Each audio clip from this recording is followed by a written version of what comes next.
Бүгүн Бишкек шаарында тамак аш индустриясынын жумалыгы старт алды. Салтка айланган жарманкеге бул жылы 10 өлкөнүн ишкерлери катышууда. Тагыраагы Белоруссиядан, Индонезиядан, Италиядан, Ирандан, Казакстандан, Орусиядан, Туркиядан, Өзбекстандан, Шри-Ланкадан жана Тайвандан 40тан ашык компаниялар келип, өздөрүнүн продукцияларын элдин назарына коюшкан. В производстве пищевой индустрии. Өлкөбүздө өтүп жаткан тамак аш индустриясы жумалыгына быйыл катышуучу мамлекеттердин саны былтыркыга салыштырмалуу көп. 10 мамлекеттен 40тан ашуун компаниялар катышууда. Алар өздөрүнүн азык-түлүк продукциясын жана атайын тамак даярдоочу аппараттарын алып келип жарманкеге коюшкан.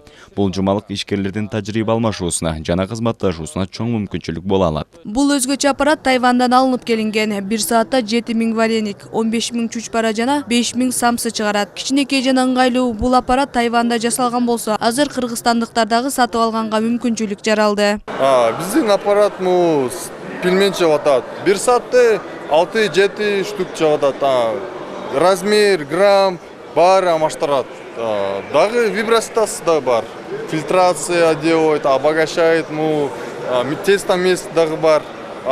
Представительство Тайвань болот. Жарманкеге ата мекендик ишкерлер өндүргөн экологиялык жактан таза азык-түлүктөр дагы коюлган. Алар бал, сыр, колбаса, чипсы жана башкалар. Тамак аш индустриясынын жумалыгында Кыргызстандын дыйкандары өндүргөн жашылча жемиштер дагы бар.